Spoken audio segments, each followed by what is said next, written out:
দেশ সন্ধ্যা স্বাগত জানাচ্ছি। প্রিয় দর্শক, পুরো সময় জুড়ে থাকবো আমি ফখরুল ইসলাম এবং আমার সঙ্গে আছেন অর্থনীতি পুনরুদ্ধারের বাজেট এই শিরোনামে কথা বলতে আছেন আমার সঙ্গে সুলতান মাহমুদ, উপসম্পাদক দৈনিক আমার দেশ, এবং আছেন জিয়াউর রহমান, সম্পাদক অর্থসূচক। দুজনকে স্বাগত জানাচ্ছি।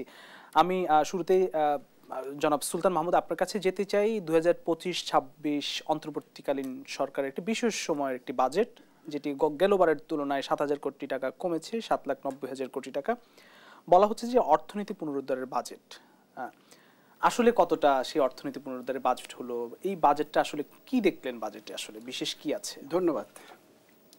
বিশেষ কি আছে সেটি দেখবার আগে আপনি যেটি বলেছেন অর্থনীতি পুনরুদ্ধারের বাজেট, এই কথাটা আমি একটু পিন পয়েন্ট করতে চাই। কারণ গত 15 বছরে আপনি দেখবেন লাফিয়ে লাফিয়ে বাজেটের আকার বেড়েছে। প্রতিটি অর্থ বছরেই একটা এভারেজ একটা হিসেবে প্রায় 8% হারে প্রতি বছরে বাজেটে বরাদ্দ বেড়েছে, অ্যালোকেশন যেটিকে আমরা বলি, বেড়েছে। এবং একইভাবে রাজস্ব আদায়ের লক্ষ্যমাত্রা যেভাবে বেড়েছে, উন্নয়ন ব্যয়ের লক্ষ্যমাত্রাও সেইভাবে বেড়েছে। তো সেই জায়গা থেকে যখন ঘুরে দাঁড়াবার চেষ্টা করছে অন্তর্বর্তীকালীন সরকার, সেটিকে আমি তো পুনরুদ্ধার বলতে চাই। এখন সেটি কতটুকু করতে পারবে, এই যে পুনরুদ্ধারের কথা বলেছে, এই যে চেষ্টা, সেটিকে আমি স্বাগত জানাতে চাই, সেটিকে আমি সাধুবাদ জানাতে চাই। কারণ আপনি নিশ্চয়ই খেয়াল করেছেন অর্থনীতি ভেঙে পড়া, একেবারে অর্থনৈতিক কাঠামো এবং রাষ্ট্র কাঠামোর প্রত্যেকটি স্তম্ভ যখন ভেঙে পড়েছে, সেই জায়গা থেকে ঘুরে দাঁড়াবার যে চেষ্টাটা আমরা বাজেটের আগেই দেখেছি। আর্থিক খাতে একটি ডিসিপ্লিন ফিরিয়ে আনবার একটি প্রচেষ্টা দৃশ্যমান, এবং আর্থিক খাত কিন্তু অনেকটা বলতে পারেন যে অনেকটা না ঘুরে দাঁড়ালেও কিছুটা হলেও ঘুরে দাঁড়িয়েছে। এবং মানুষের ভিতরে যে অর্থনীতি নিয়ে শঙ্কা ছিল, অর্থনীতিতে যে বড় ধরনের সংকট ছিল, সেই শঙ্কা এবং সংকট কাটিয়ে সম্ভাবনার দিকে এগুতে আমরা দেখলাম গত কদিনে। এখন সেখানটাতে সেই জায়গা থেকে একটি অন্তর্বর্তীকালীন সরকার, আপনি যদি বলেন যে বাজেট প্রণয়ন কারা করে, অর্থ উপদেষ্টা বা অর্থমন্ত্রী যখন নির্বাচিত সরকার থাকে, অর্থমন্ত্রী থাকে। এখন পরিবর্তিত প্রেক্ষাপটে এখন অর্থ উপদেষ্টা আমরা বলছি। তো অর্থ উপদেষ্টা কিন্তু দিন শেষে নির্ভর করতে হয় আমলাতন্ত্রের উপরে। উনি হয়তো দিক নির্দেশনা দিতে পারেন, এটা করতে চাই, এটা করতে চাই, এটা করতে চাই, এই প্রবলেম অ্যাড্রেস করতে চাই, এটাকে ওভারকাম করতে চাই। তো দিন শেষে যখন আমলারা এই বাজেট করেন, তারা কিন্তু ওই একই ফ্রেম থেকে বেরোতে পারেন না। তারা যে ফ্রেমে ঘুরপাক খায়, এবারের বাজেটেও কিন্তু আপনি দেখবেন কোনো কোনো জায়গায় বা অধিকাংশ জায়গায় যে আগের যে ফ্রেমগুলো ছিল সেখানটাতে ঘষামাজা করা হয়েছে। ঘষামাজা করে প্রত্যেকটি জায়গায় কিছুটা চেষ্টার স্বাক্ষর রাখা হয়েছে, এবং সেটি হয়তো এই সরকারের যে সদিচ্ছা, সেই সদিচ্ছার প্রতিফলন হলো প্রতিটি ক্ষেত্রেই দেখবেন যে আপনি যেটি বলছিলেন যে লক্ষ্যমাত্রা কমানো হয়েছে, বা বাজেটের প্রাক্কলিত যে বাজেট সেটিতে, বা গত বছরের বা কারেন্ট ফিসক্যাল ইয়ারের যে বাজেট, সেই বাজেট থেকে 7,000 কোটি টাকা কমিয়েছে, ওভারঅল 7,000 কোটি টাকা কমিয়েছে।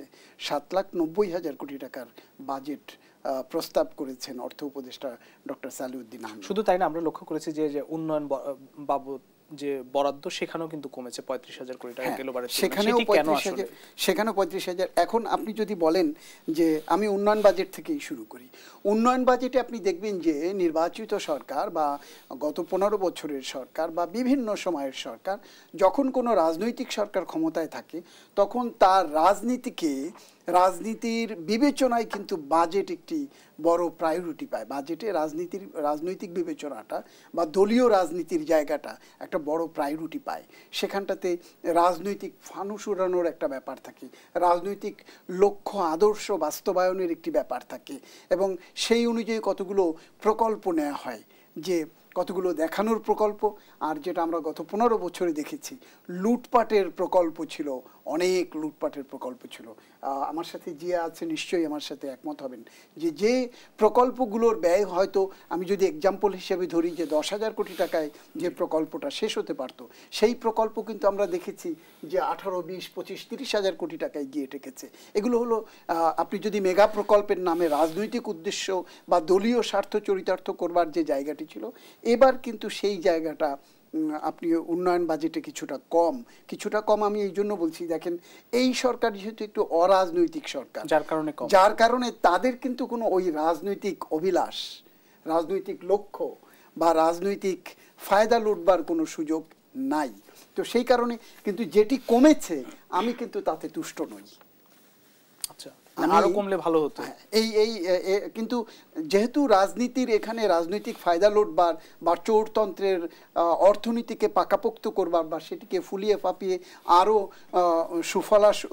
সুজলা করবার লক্ষ্য থাকবে না। তো সেক্ষেত্রে এখানটাতে যেহেতু সুনির্দিষ্ট কোনো বিষয় নাই এখন পর্যন্ত, সেটিতে ওনারা যেটা করেছে আমি সেখানটাতে বলবো যে চেষ্টা করেছেন ওনারা, যেমন ওভারঅল বাজেটে কমিয়েছেন তেমনি উন্নয়ন বাজেটের ক্ষেত্রেও তারা একটা বড় ধরনের 35,000 কোটি টাকার মতো সম্ভবত তারা কমিয়েছে।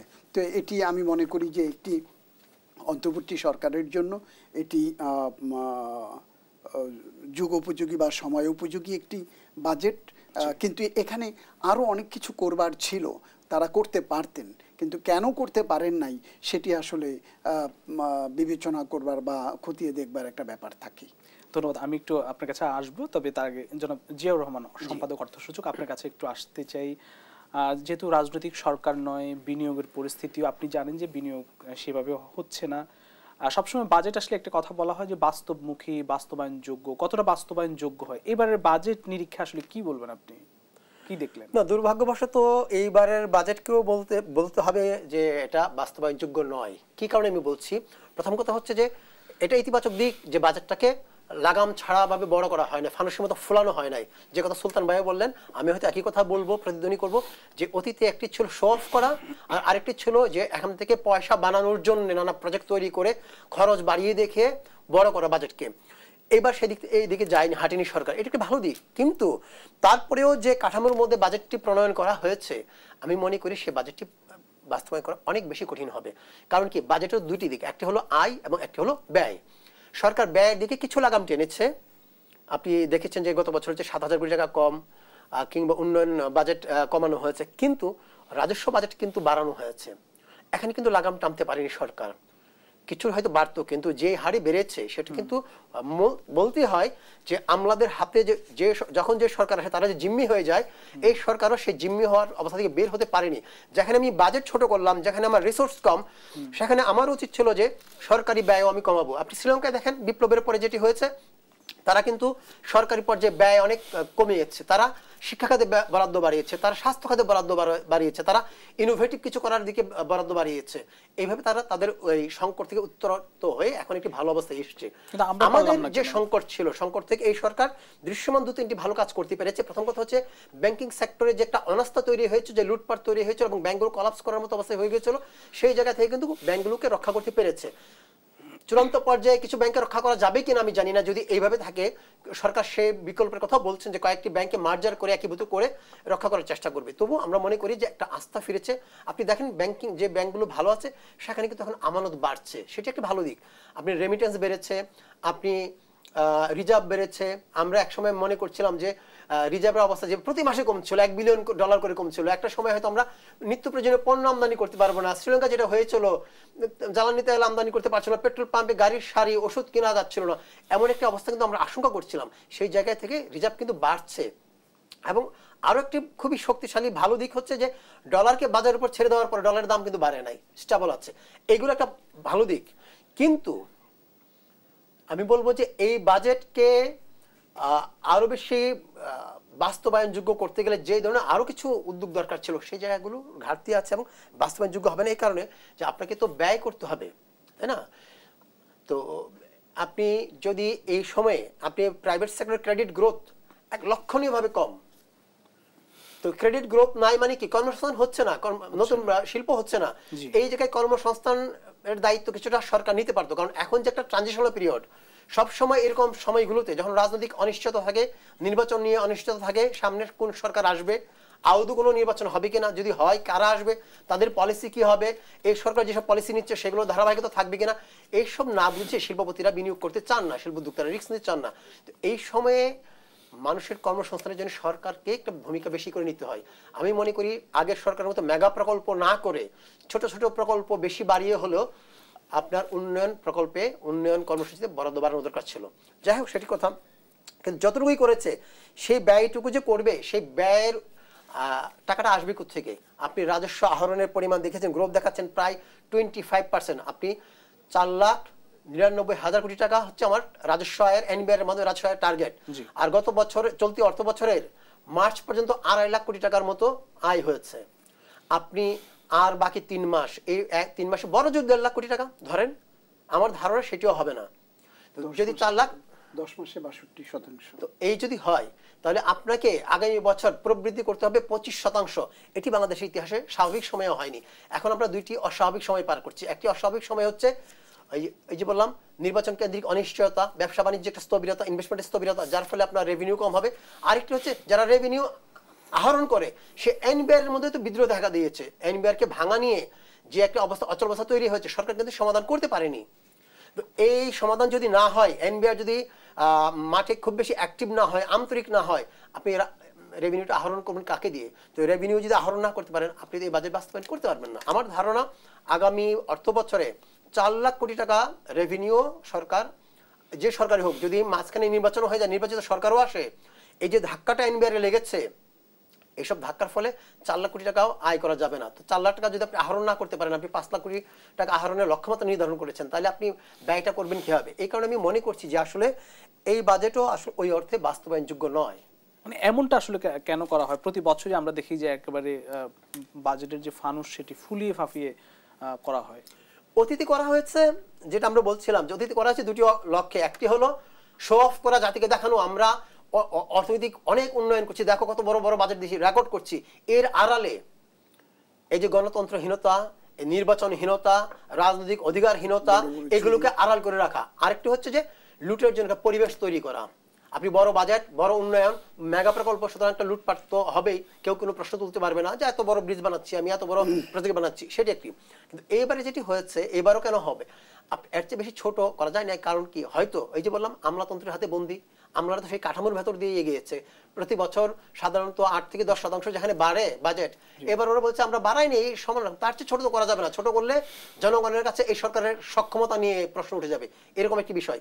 ছোট করতে পারতো যদি আপনি আপনার যে ওই অনুন্নয়ন ব্যয়, যেটি রাজস্ব ব্যয়, পরিচালন ব্যয়, আমলাদের পেছনে যে টাকাটা যায়, সেখানে যদি হ্রাস টানতে পারতো, তাহলে কিন্তু বাজেটটা একটু ছোট করা যেতে পারতো। আপনি রেভিনিউ টার্গেটটা একটু কম করতে পারতেন। কিন্তু আপনি তো ঠিকই উন্নয়ন ব্যয় কাটছাট করেছেন, যেটা সাধারণ মানুষের পেছনে ব্যয় হতো, জনগণের পেছনে ব্যয় হতো, কিন্তু আপনি গুটি কয়েক লাখ আমলার পেছনে যে ব্যয়টা, সেটা কিন্তু আপনি কার্টেল করতে পারেন, কমাতে পারেন, বরং এখানে বাড়াতে হয়েছে।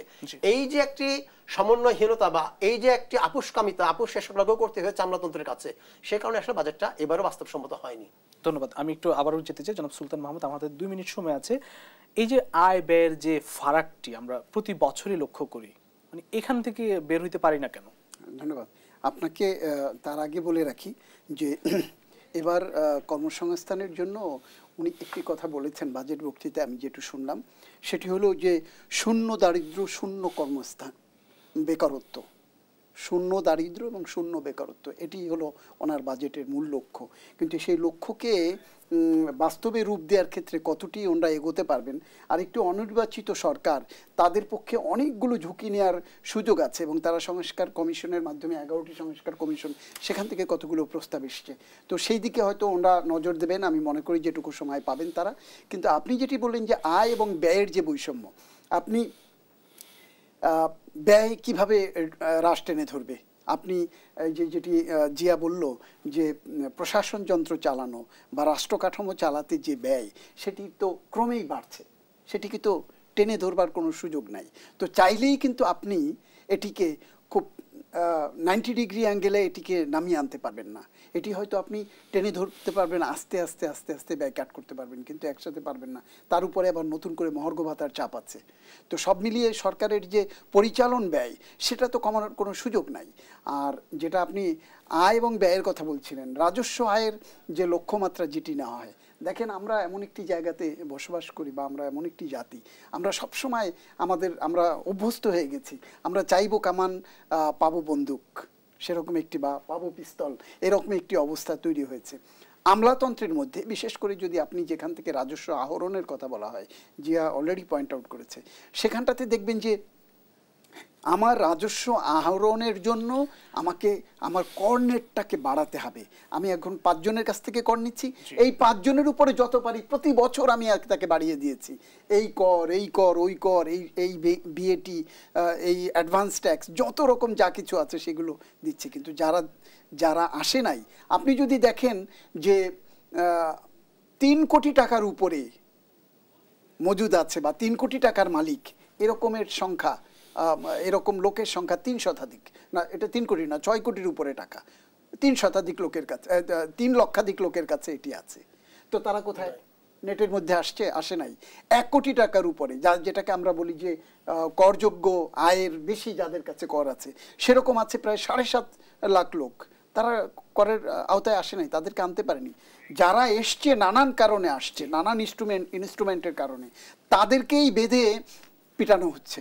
তো এই জায়গা থেকে কর্নেট যতক্ষণ পর্যন্ত না বাড়াতে পারবে সরকার, বা এই আমলাতন্ত্র বলেন, যারাই বলেন এর সাথে সম্পৃক্ত আছে, ততদিন পর্যন্ত এই আয় এবং ব্যয়ের বৈষম্য, আয় কিন্তু বাড়তেই থাকবে, ব্যয় কিন্তু বাড়তেই থাকবে। সেই হারে আয়ের লক্ষ্যমাত্রাও ধরতে হয় তাদেরকে। কতটুকু অ্যাচিভ করা যায়, নানান কারণে নানান প্রতিবন্ধকতা থাকে, সেটি তো আমরা দেখতেই পাচ্ছি। আমরা আলোচনা আবারও ফিরবো। প্রিয় দর্শক, দেশ সন্ধ্যা নিচ্ছে একটি ছোট্ট বিরতি, ফিরছে একটু পর, সঙ্গেই থাকবেন।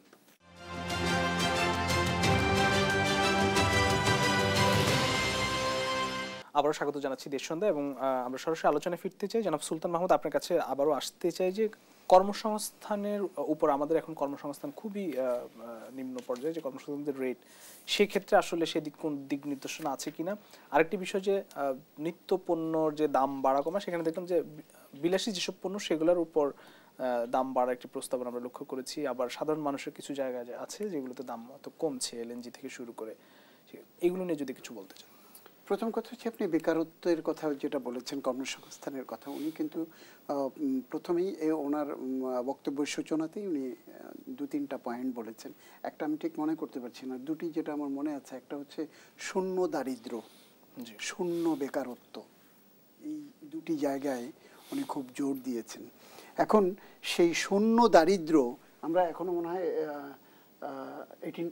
18% উপরে আমাদের এখন দারিদ্র্য সীমার নিচে 18% মানুষ এখনো আমাদের আছে। তো সেখান থেকে শূন্য দারিদ্র্যে নিয়ে যাওয়া, বা শূন্য বেকারত্ব, প্রতি বছর প্রায়, যেটা বেসরকারি হিসাবে দেখলাম যে গত 9 মাসে 24 লাখ লোক বেকার হয়েছে, বেকারত্বের হিসেবে ঢুকেছে 24 লাখ লোক। তো ওনারা কোন চমক দেখাতে চাচ্ছেন, কোনো ইনস্ট্রুমেন্ট, আমি শুধুমাত্র দারিদ্র্য নিরসন বা কর্মসংস্থান সৃষ্টির ক্ষেত্রে আমি দেখলাম যে কারিগরি শিক্ষা, মানসম্মত শিক্ষা, সেই জায়গাগুলোতে জোর দিয়েছে। এবং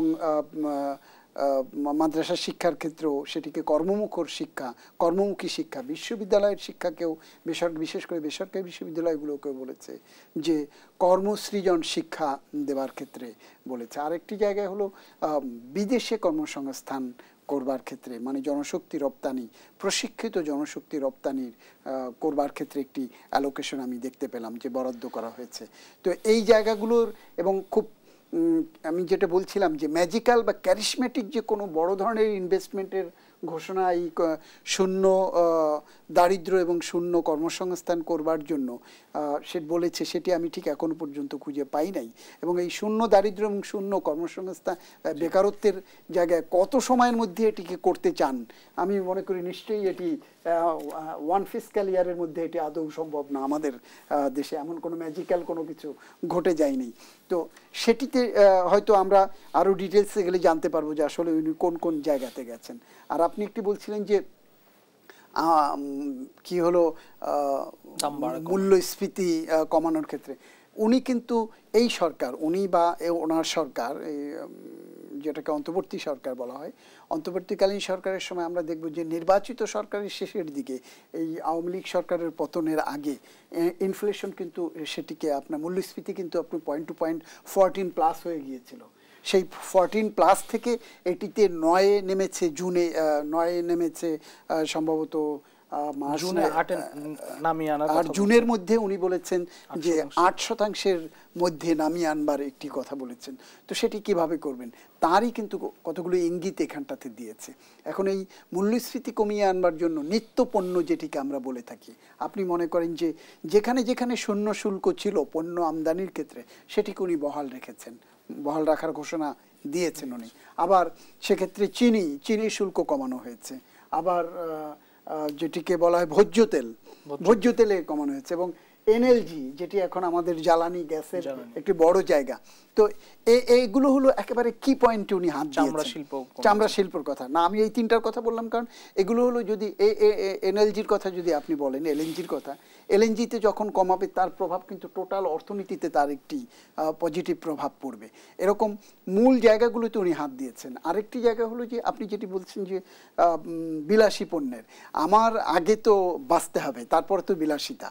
আমরা সবসময় দেখে থাকি যে বিলাসী পণ্য কে কিনতে পারে, বিলাসী রেস্টুরেন্টে কে খেতে পারে, এই খুব বড় নামি দামি শপ থেকে কে শার্ট কিনতে পারে, কে টাই কিনতে পারে, তো সবাই তো কেনে না। তো সেইগুলোর উপরে যদি কর বাড়ে, সেগুলোতে কিন্তু আসলে খুব দরিদ্র মানুষের হোঁচট খাবার বা কোনো কিছু থাকে না, বা যেটিকে আমরা বলি মূল্যস্ফীতি যে তেতে উঠবার একটি জায়গা থাকে। আমার মনে হয় মূল্যস্ফীতিকে সহনীয় বা নামিয়ে আনবার একটি প্রচেষ্টা এখানটাতে দৃশ্যমান। আমরা অপেক্ষায় থাকবো সেটি বাস্তবায়নের জন্য। জি, অসংখ্য ধন্যবাদ। আমি একটু জনাব জিয়াউর রহমান আপনার কাছে আসতে চাই যে আমাদের যে বৈদেশিক ঋণ থেকে যে অর্থের যে সংস্থান, অভ্যন্তরীণ ঋণ থেকে অর্থের সংস্থানের কথা বলা হচ্ছে, সব মিলিয়ে আসলে এই বাজেটটা নিয়ে একটু আপনার পর্যালোচনা আরো একবার জানতে চাই। জি, আসলে আমাদের বাজেট কাঠামোটা এরকম যে আমাদেরকে ঋণ করে আমাদের ঘাটতির পূরণ করা ছাড়া কোনো উপায় নাই। যেহেতু আমরা ট্যাক্স জিডিপি রেশিও পৃথিবীর অন্যতম লোয়েস্ট, আমরা জিডিপির তুলনায় ট্যাক্সের হার অনেক কম, 7-8-এর মধ্যে ঘুরপাক খাচ্ছে, 8 তো তুলতে পারছি না আসলে, এই হচ্ছে বাস্তবতা। সুতরাং যেহেতু আমি নিজের টাকা সংস্থান করতে পারছি না, আমাকে ঋণ করতেই হচ্ছে। তো কখনো কখনো ঋণটা বেশি হয়ে যায়, যেটা আমি বলছি দুটি কারণে। একটি কারণ হলো যে যখন ফুলিয়ে ফাঁপিয়ে আপনি বাজেট বড় করে ফেলেন, আগের সরকারের আমলে যেটা দেখেছি, তখন সেই ঘাটতিটা বড় হয়ে যায়। তো এই সরকার আমলে হয়তো এই বর্তমান যে বাজেটটা করা হয়েছে, সেখানে হয়তো বাজেটটা এত বড় করা হয়নি, বরং ছোট করা হয়েছে, সেদিক থেকে হয়তো একটু চাপ কম। কিন্তু তারপরেও যেহেতু আমি রেভিনিউ মোবিলাইজ করতে পারছি না খুব বেশি, আগেই বললাম যে এমনিতে আমাদের রেভিনিউর হার খুবই কম। এখনকার যে বাস্তবতা, যে গত 7-8 মাসের যে রেভিনিউ সংগ্রহ, সেটির যে ইন্ডিকেশন দিচ্ছে বছর শেষে আপনি 4 লাখ কোটি টাকাও সংগ্রহ করতে পারবেন না। তো 2.5 লাখ কোটি টাকার মতো ছিল মার্চ পর্যন্ত। তো ইয়ে ভাই বলছিলেন 64-র কথা না, 62।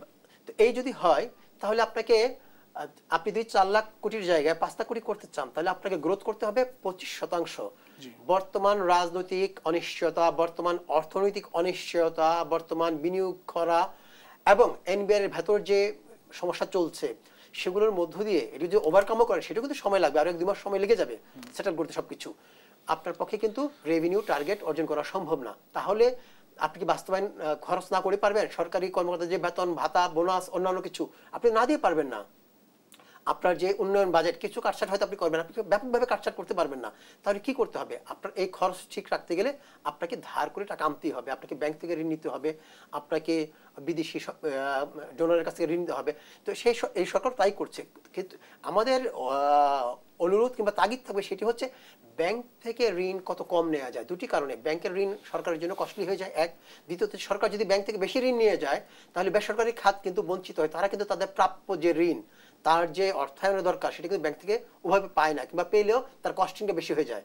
এই কারণে সরকার উচিত হবে ব্যাংকের প্রতি কম গুরুত্ব দিয়ে বিদেশি ডোনেশন, অনুদান কিংবা ঋণও যদি হয়, সেটি যদি হয় আপনার সফট লোন, হার্ড লোনের কথা আমরা বলবো না, সফট লোন। সুতরাং সরকারকে, যেহেতু ডক্টর ইউনূসের একটি বড় ধরনের ইমেজ বিশ্বে আছে, তার কানেক্টিভিটি অনেক ভালো, সেই কানেক্টিভিটিকে কাজে লাগিয়ে, তার ইমেজকে কাজে লাগিয়ে আমরা কিভাবে আমাদের যে পাইপলাইনে অনুদানগুলো আছে, যে ঋণগুলো আছে, সেগুলো দ্রুত ছাড় করানো এবং আগামী দিনে কমিটমেন্ট বেশি করে আদায় করা যায় সেই চেষ্টা করা উচিত।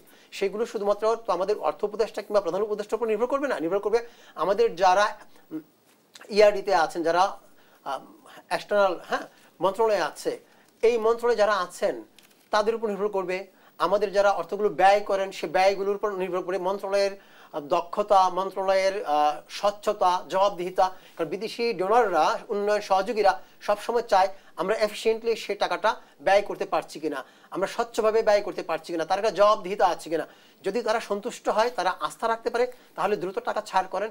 যখনই তাদের মনে নানা ধরনের প্রশ্ন দেখা দেয়, সন্দেহ দেখায়, তারা কিন্তু লাগাম টেনে ধরেন, টাকা কিন্তু ছাড় করতে চান না। তো আমরা মনে করি যে এই সরকার যদি এই জায়গাটা একটু বেশি গুরুত্ব দেয়, তাহলে বিদেশি যে সহায়তা, আমাদের ঋণ হোক, অনুদান হোক, সেই জায়গাটা বেশি পাওয়া যাবে। সেটি যদি পাওয়া যায়, তাহলে যদি ঋণও মানে এই ঘাটতি পূরণের জন্য ব্যাংকের উপর নির্ভরতা কমবে, সঞ্চয়পত্রের উপর ঋণের নির্ভরতা কমবে, সেক্ষেত্রে একটু সহনীয় হবে। পুঁজিবাজারের স্থিতিশীলতা ফিরিয়ে আনতে আসলে কি আছে বাজেটে? এই একটি জায়গায় আমি মনে করি যে দৃশ্যমান কিছু অগ্রগতি আছে এবং এই সরকার, আপনি জানেন যে গত সরকারের আমলে এই পরিমাণ লুটপাট এই পুঁজিবাজারে হয়েছে, কয়েকটি সেক্টরে বেশি লুটপাট হয়েছে। একটি তো আপনার ব্যাংকিং সেক্টর, একটি অবকাঠামো জ্বালানি, আর তৃতীয় সেক্টর যদি বলেন সেটি হচ্ছে পুঁজিবাজার। সেই কিউমুলেটিভ যে ইম্প্যাক্ট দীর্ঘদিনের অনিয়ম, দুর্নীতি, লুটপাটের, তার ফলে কিন্তু বাজারে একটা আস্থাহীনতা চলছে, সংকট চলছে। এখান থেকে উত্তরণের জন্য যেরকম দৃশ্যমান কিছু উদ্যোগ দরকার ছিল, সেই উদ্যোগগুলোর কিছু প্রতিফলন আমরা দেখছি। আপনার মনে থাকার কথা যে গত মাসের 11 তারিখে প্রধান উপদেষ্টার সভাপতিত্বে একটি বৈঠক কিন্তু পুঁজিবাজার নিয়ে হয়েছিল। সেখানে অর্থ উপদেষ্টা ছিলেন, বিএসসিসির চেয়ারম্যান ছিলেন, আর্থিক প্রতিষ্ঠান বিভাগের সচিব এবং ফাইন্যান্স বিভাগের সচিব ছিলেন, এবং সেখানে কিছু নির্দেশনা কিন্তু প্রধান উপদেষ্টা দিয়েছিলেন। তার কিছু রিফ্লেকশন কিন্তু আমরা এখানে দেখছি। কি দেখছি? অর্থ উপদেষ্টা নিজেও বলেছেন যে আমরা কিছু বহুজাতিক কোম্পানি শেয়ার অফলোড করতে চাই যেখানে সরকারের মালিকানা আছে। আমরা কিছু ভালো বড় কোম্পানিকে বাজারে আছে উৎসাহী করতে চাই, এবং উৎসাহী করতে গেলে কি হবে? আপনি কিন্তু ধরে বেঁধে টাইট করে আইন দিয়ে শাসন করে কিন্তু আনতে পারবেন না। এনভায়রনমেন্ট তৈরি করতে হবে, কোম্পানিগুলো যেন মনে করে আমি গেলে লাভবান হব, আমার জন্য পরিবেশ তৈরি হয়েছে।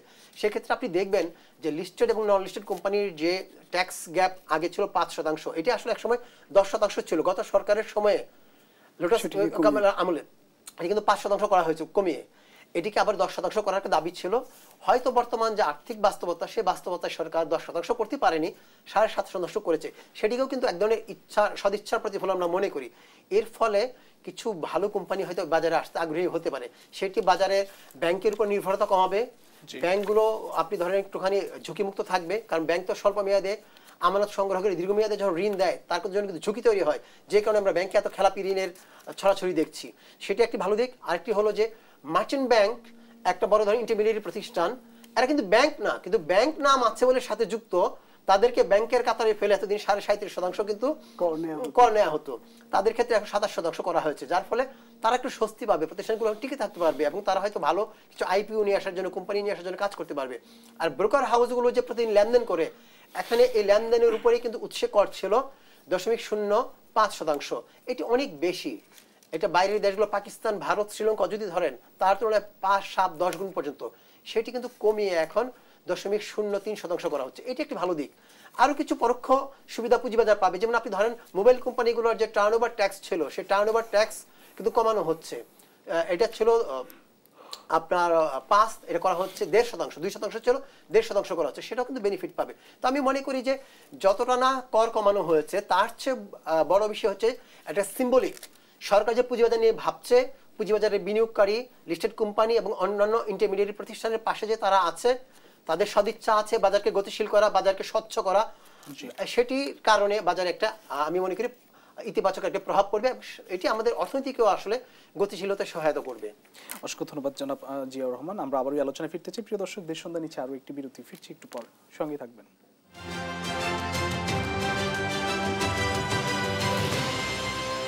দেশ সন্ধ্যা আরো একবার স্বাগত জানাচ্ছি। আমি জনাব সুলতান মাহমুদ, আপনার কাছে আসি। এই যে অনেকগুলো পজিটিভ দিক এবারের বাজেট আমরা লক্ষ্য করছি, যে বাজেটের আকার কমিয়েছে, বাজেটের যে ঘাটতি বাজেট সেটি সেই জায়গাও দেখেছি বেশ ভালো পরিবর্তন এসেছে। সবকিছু বাস্তবায়নের দিকে আসলে এই সরকার কতটা সেই সক্ষমতার জায়গা বা সেই অবস্থা কতটা নিতে পারবে বলে মনে হয়? দেখেন, বাস্তবায়ন দুটি জায়গায়। একটা হলো বাস্তবায়ন হলো কর আদায় যেটা আছে সেটি বাস্তবায়ন। সেটি আমরা আগেই বলেছি যে সরকার যে সংস্কারের উদ্যোগ নিয়েছে, এবং এটি কিন্তু মানুষের দীর্ঘদিনের দাবি ছিল। বা এই রাজস্ব বিভাগে যারা বিভিন্ন সময় বড় দায়িত্ব পালন করেছেন তারাও এটিকে অনুধাবন করেছেন। এবং এই যে রাজস্ব সংস্কার কমিশন যেটি করা হয়েছে সেখানে 4 জন সাবেক চেয়ারম্যানকে দায়িত্ব দেওয়া হয়েছে, সেই কমিটিতে আছেন তারা যেটা করেছেন এটি হলো সরকারের জন্য চ্যালেঞ্জ। সরকার যদি এই চ্যালেঞ্জে জিতে যায়, এই চ্যালেঞ্জটাকে যদি কার্যকর করতে পারে, তাহলে কিন্তু এই যে বাস্তবায়নের একটি বড় জায়গা সেটি কিন্তু অ্যাচিভ করা সরকারের জন্য কঠিন হবে না। কিন্তু এই যে নীতি এবং বাস্তবায়ন বিভাগকে আলাদা করেছে সেটি নিয়ে একটি আন্দোলনের অবস্থা আমরা দেখেছি। এখন বিষয়টা হলো যে চোরকে চোর বলা যাবে না, এখন এই চোরকে চোর বলা যাবে না যে অবস্থা, সেই জায়গা থেকে সরকারকে এই চোরকে চোর বলার যে মানসিকতা সরকার দেখিয়েছে এটিকে সুদৃঢ় করতে হবে এবং অনড় থাকতে হবে। সরকার সেটি যদি করতে পারে তাহলে মনে করেন এটি কার্যকর হবে। কার্যকর হলে রাজস্ব আদায় ব্যবস্থা জোরদার হবে এবং সরকারের রাজস্ব আয়ের যে বাস্তবায়নের যে জায়গাটা সেটি। আরেকটি হলো বাস্তবায়নের ক্ষেত্রে আপনি যেটি বলেছেন যে দেখেন আমাদের বাস্তবায়ন যেটা জিয়া বলেছে যে কে করবে, দিন শেষে কিন্তু এই আমলাতন্ত্রের উপরে বাস্তবায়নের দায়িত্ব আমলাতন্ত্রের উপরেই পড়বে। যেখানে যে অ্যালোকেশনই দেখ না কেন, যেখানে যে ফান্ড রেইজই করুন, স্টার্ট আপ ফান্ড হোক আর কর্মসংস্থানের ফান্ড হোক, শিক্ষা খাতে বলেন, স্বাস্থ্য খাতে বলেন, সেটিকে বাস্তবায়নের আমাদের বাস্তবায়ন দুর্বলতা কিন্তু প্রকট আমাদের। যে কারণে আমরা এই যে বলছি যে বিদেশি সহায়তা আমরা পাই না, বিদেশি সহায়তা আমাদের নাই বা যেটা আসছে সেটিও আমরা কিন্তু আমাদের পাইপলাইনে এসে আটকে যায় আমাদের বাস্তবায়ন দুর্বলতার কারণে। এবং তার মূলে রয়েছে হলো সুশাসনের অভাব। সুশাসনের যে অভাব এটি অতিমাত্রায় আমাদের সামনে এসে দাঁড়িয়েছে। এই সুশাসনের অভাব যদি দূর করতে পারে তাহলে বাস্তবায়নের যে চ্যালেঞ্জ আছে সেই বাস্তবায়নের চ্যালেঞ্জগুলো পদে পদে প্রতিটি পদে পদে আটকে দেওয়া হচ্ছে শুধুমাত্র দুঃশাসন, সুশাসনের পরিবর্তে দুঃশাসন দিয়ে। অন্যায়, অনাচার, অবিচার, দুর্নীতি প্রতিটি রন্ধ্রে রন্ধ্রে প্রবেশ করেছে আমাদের। সেটি অর্থনীতিতে, সমাজে, শিক্ষায়, স্বাস্থ্যে সর্বত্র এটি প্রবেশ করেছে। এটিকে আমি মনে করি যে এই অনির্বাচিত সরকার বা অনির্বাচিত নয়, ঠিক অরাজনৈতিক সরকারের পক্ষেই কিন্তু এই যে অ্যাড্রেস করেছে, তারা অ্যাটেনশন দিয়েছে। দেখেন সীমাবদ্ধতার মধ্যেও সম্পদের সুষম বন্টন এবং বৈষম্যহীন বাংলাদেশ গড়ার দৃঢ় প্রত্যয় ব্যক্ত করেছেন অর্থ উপদেষ্টা। এই যে বাজেটের কিন্তু আরেকটি বড় জায়গা হলো সুষম বন্টন। আমরা কি দেখে আসছি, গত যুগ যুগ ধরে দেখে আসছি, যখন যিনি প্রধানমন্ত্রী হন বা যে এলাকায় যিনি বড় মন্ত্রী হন অ্যালোকেশন সব সেই দিকে চলে যায়, অন্য এলাকাগুলো কিন্তু ডার্কে চলে যায়। এবার কি সুষম বন্টন আছে? সেই সুষম বন্টনের একটি ইঙ্গিত কিন্তু সেখানটাতে আছে। সুষম বন্টন যখন আপনার যেটাকে বলা হয় এডিপি বাস্তবায়ন বা এডিপি গ্রহণ করা হবে বড় বড়, তখন আমরা বুঝতে পারবো যে আসলে এগুলো কোথায় যাচ্ছে। একদিকে যায় তো অন্যদিকে অন্ধকার হয়ে যায়। গরিবের বউয়ের যে অবস্থা হয়, 10 হাত কাপড় ঘোমটা দিলে মানে আপনার পায়ের গোড়ালি বের হয়ে যায়, আবার গোড়ালি ঢাকতে গেলে ঘোমটা খুলে যায়। তো আমাদের অর্থনীতির অবস্থা কিন্তু সেটি। সেই অবস্থান থেকে যদি সুশাসন এবং যেটিকে আমরা বলি যে বাস্তবায়নের যে চ্যালেঞ্জ, সেই চ্যালেঞ্জগুলোকে যদি সরকার সঠিকভাবে কাজে লাগাতে পারে, এবং এই সরকারের যে সামনের সময় যেটা আছে আমরা যেটি শুনতে পাচ্ছি, যদি ডিসেম্বরের মধ্যে নির্বাচন হয় এই বাজেট বাস্তবায়নে সরকার সময় পাবে মাত্র 6 মাস, তো সেটি একটি ব্যাপার। আর যদি ডিসেম্বর থেকে জুনের মধ্যে নির্বাচন হয় তাহলে তো একটা বলা যায় যে সেটি বাস্তবায়নের ক্ষেত্রে তারা হয়তো অনেকটা এগিয়ে যাবে। তো আমি ওই জায়গাটাতে আবার শেষ করতে চাই আমার বক্তব্য, সেটা হলো সরকারের যে সদিচ্ছা সেটি প্রতিফলিত হয়েছে, সেটি প্রকাশ ঘটেছে, এবং সেই সদিচ্ছা বাস্তবায়নের ক্ষেত্রে সবাইকে কিন্তু সহযোগিতা করতে লাগবে। সেটি এই সরকার না, যে কোনো সরকার, রাজনৈতিক সরকার আসলেও সকল পক্ষের, এবং দেশটা আমাদের সবাইকে মিলেই আমাদের এগিয়ে যেতে লাগবে। কেউ টেনে ধরবার এখন একটি যে জায়গাটা আছে, সরকারকে সব রাজনৈতিক দল নির্বাচনের জন্য যেভাবে ঐক্যবদ্ধ হচ্ছে, জাতীয় ঐক্য কমিশন গঠন করা হয়েছে, আমি মনে করি সরকারের যে কোনো উন্নয়ন কর্মকাণ্ড যেই সরকারে থাকুক না কেন, দেশকে এগিয়ে নিতে হলে কিন্তু ঐক্যমতের বিকল্প কোনো কিছু নাই। আমাদেরকে সবাইকে ঐক্যবদ্ধ হতে হবে। সেটি পুঁজিবাজার বলেন, ব্যাংকিং খাত বলেন। পুঁজিবাজারে যে অলরেডি বলেছে যে উদ্যোগগুলো নেওয়া হয়েছে, পুঁজিবাজারও কিন্তু ধ্বংসের দ্বার প্রান্তে একবার খাদের কিনারে গিয়ে ঠেকেছে। এবং পুঁজিবাজারে এখন যারা আছেন, আমি তাদেরকে বলবো যে তারা অনেকগুলো শক্ত অবস্থান নিয়েছেন অন্যায় দুর্নীতির বিরুদ্ধে, এবং তারা যদি টিকে থাকেন, এবং সেই জায়গা থেকেই পুঁজিবাজার কিন্তু এবার যে ইনস্ট্রুমেন্ট পুঁজিবাজারের সামনে ঠেলে দেওয়া হলো, এই ইনস্ট্রুমেন্টগুলো যদি এফেক্টিভলি রান করতে পারে তাহলে পুঁজিবাজার কিন্তু আবার সেখান থেকে ঘুরে দাঁড়াবার যথেষ্ট সম্ভাবনা তৈরি হবে। বাজেট নির্বাচন নিয়ে কোনো ইঙ্গিত আছে কিনা? বাজেটের নির্বাচনের ইঙ্গিত তো আসলে বাজেটের নির্বাচনের ইঙ্গিত থাকে না। বাজেটের জন্য একটি নির্বাচনের জন্য একটি অ্যালোকেশন আছে এবং সেই অ্যালোকেশনটি বলে দেয় যে এই অর্থ বছরের মধ্যে যে নির্বাচন হবে সেই অ্যালোকেশনটি একটি বড় অ্যালোকেশন এবং সেটির মধ্যে কিন্তু আমি মনে করি যে জাতীয় নির্বাচন, স্থানীয় সরকার নির্বাচনের বরাদ্দটাও যেভাবে বরাদ্দ দেয়া রাখা হয়েছে সেটির কিন্তু ইঙ্গিত বহন করে যে এই অর্থ বছরের মধ্যেই নির্বাচন হবে, সেটির কিন্তু একটি বহিঃপ্রকাশ বাজেট বরাদ্দে স্পষ্ট। ধন্যবাদ, খুবই চমৎকার আলোচনা জনাব জিয়াউর রহমান। আপনাকে দিয়ে শেষ করতে চাই, কর্মসংস্থানের চ্যালেঞ্জ আছে যেটি জনাব সুলতান মাহমুদও বললেন যে আসলে সুস্পষ্ট কোনো দিক নির্দেশনা কর্মসংস্থানের ব্যাপারে নাই এবং সুশাসনের চ্যালেঞ্জ আছে বাজেট বাস্তবায়নের ক্ষেত্রে। বড় একটি বাধা আসলে দুর্নীতি, অনিয়ম, এসব বিষয়গুলো। শেষ কথা কি বলবেন? জি, আমি শেষ কথা বলার আগে দুটি বিষয় আমার অবজারভেশনের কথা একটু বলবো যে এটি অবচেতনভাবেই ঘটে থাকতে পারে হয়তো। আমার মনে হয় যে এরকম একটি বাজেটের ক্ষেত্রে এই জিনিসগুলো অ্যাফোর্ড করতে পারলে ভালো হতো। সেটা হচ্ছে যে আপনি যে ব্যক্তি করের যে কর কাঠামো করা হয়েছে, করের হার নির্ধারণ করা হয়েছে, এখানে একটি জায়গা একটু দৃষ্টিকটু কিংবা আমাদের আবেগের জায়গায় আহত করে। সেটি হচ্ছে আপনি এইবার কর কাঠামো কিন্তু করমুক্ত আয় সীমা কিন্তু অপরিবর্তিত রাখা হয়েছে, করের হারও অপরিবর্তিত রাখা হয়েছে, নতুনভাবে সংযোজন করা হয়েছে দু একটি জিনিস। এর মধ্যে জুলাই যোদ্ধাদের জন্য 5,25,000 টাকা পর্যন্ত করমুক্ত আয়সীমা করা হয়েছে। অবশ্যই আমরা এই ব্যাপারে স্বাগত জানাই, এই ব্যাপারে আমাদের আপত্তির কিছু নাই। কারণ হচ্ছে যে যেহেতু তারা একটা বড় ধরনের কন্ট্রিবিউশন করেছিল, একটা বড় ধরনের স্বৈরাচারের পরিবর্তনের মধ্য দিয়ে একটি উত্তরণের দেশ জাতির। কিন্তু আপনি দেখবেন যে যেহেতু আগের কাঠামো অপরিবর্তিত আছে, মুক্তিযোদ্ধাদের ক্ষেত্রে সেটি 5 লাখ টাকা। আমরা মনে করি বাংলাদেশের মুক্তিযোদ্ধারা সবসময় সকল কিছুর ঊর্ধ্বে, সুতরাং আমি মনে করি তাদের ক্ষেত্রে সেটা একটু বাড়িয়ে হয় 5,25,000 কিংবা 5,50,000 করা হোক। এটা একটি আদর্শিক জায়গা, একটা আবেগের জায়গা আমি মনে করি। ভাই যে যাদের জুলাই যোদ্ধাদের জন্য যেটা করা হয়েছে সমান করা হোক। আর আরেকটি হলো যে আপনি মাধ্যমিক পর্যায়ে বাজেট বাড়িয়েছেন, কলেজ পর্যায়ে বাজেট বাড়িয়েছেন, আপনি মাদ্রাসা শিক্ষায়, কারিগরি শিক্ষায় 400 কোটি টাকা বাজেট বাড়িয়েছেন, প্রাথমিক শিক্ষায় বাজেট কমানো হয়েছে। এটা আমি মনে করি একটু খুবই ভুল সিদ্ধান্ত হয়েছে। কারণ প্রাথমিক শিক্ষায় তো ওখানেই তো আসলে মূল কাঠামোটা তৈরি হয়, একটা বাচ্চার মনন, পড়াশোনার আগ্রহ, প্রাথমিক যে ভিত্তি সেটি কিন্তু প্রাথমিক পর্যায়ে তৈরি করা হয়, তার উপর ভিত্তি করে কিন্তু সে বাকি জীবনে তার অর্জনগুলো তৈরি করে। সুতরাং প্রাথমিক শিক্ষাকে যদি অবহেলা করা হয় বা যতটুকু গুরুত্ব দেওয়া উচিত, আমরা তো জানি যে মাঝখানে কোর্টের একটা রায় হয়েছিল প্রাথমিক শিক্ষক, সহকারী শিক্ষক হোক, প্রধান শিক্ষক হোক, তাদেরকে বরং আপার স্কেলে অন্তর্ভুক্ত করা উচিত, তাদের মর্যাদা বাড়ানো উচিত। আপনি জানেন যে তৃতীয় শ্রেণীর যে কেরানি আছে অফিসে, তার চেয়ে কম বেতন পায় প্রাথমিক একজন শিক্ষক। শিক্ষা অফিসে যখন সে যায় কোনো কাজ নিয়ে, কেরানির চেয়ে যখন তার বেতন কম হয়, তার কিন্তু মর্যাদার জায়গাটা থাকে না। সুতরাং আমরা মনে করি যে এই জায়গায় অ্যাড্রেস করা উচিত। সামাজিক নিরাপত্তাটা ভালো পরিধি বাড়িয়েছে, সেটা একটি ভালো দিক, ভাতা একটু বেড়েছে। আমরা এখন মনে করি যে বাজেট যতটুকুই না বড় হয়েছে, বড় হয়নি সেটা কিছু যায় আসে না, কিন্তু বাজেটের বাস্তবায়নটা যেন ভালো হয়, গুণগত মান। বাজেটের সুফল নির্ভর করবে 2-3টি বিষয়ের উপর। একটি হচ্ছে আপনি বাস্তবায়নটা সময় উপযোগী হচ্ছে কিনা। আপনি যে কাজটা শীতের সময় করা দরকার, শীতে যদি না করেন, বর্ষায় করেন, বর্ষায় বৃষ্টিতে ধুয়ে যাবে, কাজ ব্যাহত হবে, আপনি কোয়ালিটি তো একরকম হবে না। সময়ের কাজটা সময়ে করতে হবে। হাওড়ে যদি বাদ দিতে হয় আপনাকে তো শীতকালেই দিতে হবে। হাওড়ে যদি আপনি বর্ষার দিকে বাটা নিয়ে যান, আপনি মাটি ফেলবেন আর বৃষ্টি ধুয়ে যাবে, আপনার টাকা কিন্তু খরচ হলো, আপনার কৃষক সেই সুফল পেল না, হাওড়বাসীর সুফল পেল না, আপনার অর্থনৈতিক সুফল পেল না, এরকম করে। আর দ্বিতীয়ত হচ্ছে যেই কাজটি যে টাকায় হওয়া উচিত, যে মানের জিনিস সরবরাহ করা উচিত, সেই মানগুলো যেন, উপকরণগুলো যেন ঠিক থাকে আপনার, তাহলে কিন্তু আপনি সুফলটা জাতি পাবে, অর্থনীতি পাবে। এই জায়গাগুলো ইনশিওর করতে হবে। এবং যে কথাটা সুলতান ভাই বললো, আমিও এর আগে বলেছি যে আপনি উন্নয়ন ব্যয় বাড়াতে পারেন, কমিয়েছেন, রাজস্ব ব্যয় বাড়িয়েছেন আমলাদেরকে তুষ্ট রাখার জন্য।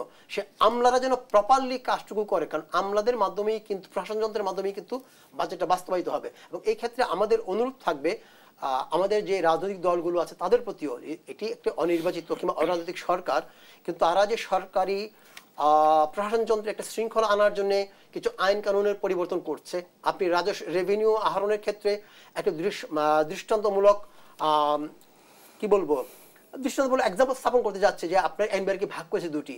এখন এই দুটিকে কেন্দ্র করে যে জটিলতা তৈরি হয়েছে, এই জটিলতাকে কেউ যেন তাদের রাজনৈতিক ফায়দার জন্য ব্যবহার না করেন, বরং এই দুটি জায়গায় যদি সরকার সফল হয়ে যায়, তার সফল কিন্তু পরবর্তীতে যারা নির্বাচিত হয়ে আসবেন তারাও পাবেন, জাতি তো পাবেই, রাজনৈতিক দলগুলোও পাবে, কারণ তাদেরকেও সরকার চালাতে হয়, তাদেরকেও রেভিনিউ আহরণ করতে হয়, তাদেরকেও বাজেট বাস্তবায়ন করতে হয়। আপনার প্রশাসন যদি এফিশিয়েন্ট না হয়, প্রশাসন যদি জবাবদিহিতার মধ্যে না থাকে, যদি এনবিআর না থাকে, তাহলে কিন্তু রাজনৈতিক সরকারও পাবে না। সুতরাং আমরা মনে করি যদি সরকারকে সবাই যদি সহযোগিতা করি তাহলে এই বাস্তবায়ন করা সম্ভব এই বাজেট। অসংখ্য ধন্যবাদ জনাব জিয়াউর রহমান এবং সুলতান মাহমুদ, দুজনকে আবার ধন্যবাদ জানাচ্ছি। প্রিয় দর্শক, দেশ সন্ধ্যা যেখানে শেষ করছি, আবার দেখা হবে আগামী একই সময় অন্য কোনো অতিথিদের নিয়ে। সে পর্যন্ত সবাই ভালো থাকবেন, সুস্থ থাকবেন। শুভ সন্ধ্যা।